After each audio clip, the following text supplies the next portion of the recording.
या अमृततुल्य तरळ पदार्थाचा सखोल अभ्यास करण्यासाठी ती दारू, ती मदिरा मी स्वतः प्राशन करायला सुरुवात केली.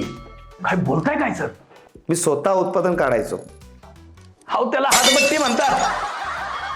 तुमच्या भाषेत असेलही ते. खरं सांगितलं तर तुम्हाला विश्वास नाही पटणार. नाहीच पटणार. काय? अरे का नाही पटणार? पटणारच. या मदिरेनं माझं आयुष्य बदललंय. अरे बापरे, काय म्हणताय? ते कसं काय?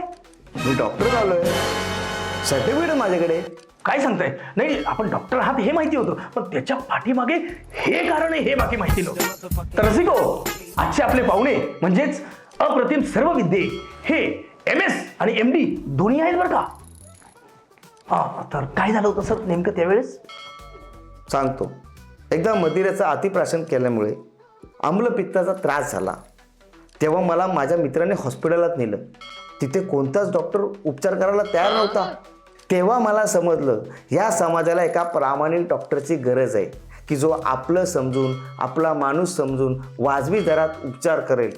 बास, ठरवलं आणि डॉक्टर झालो. अचाट बुद्धिमत्ता. ठरवलं आणि झालं सुद्धा. वा वा वा, मानलं साहेब तुम्हाला.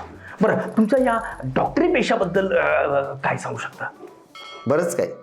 जवळजवळ महिनाभर प्रॅक्टिस केली मी. एखादा पेशंट आला की त्याच्यावर असा उपचार व्हायचा की तो परत यायचाच नाही. रामबाण इलाज.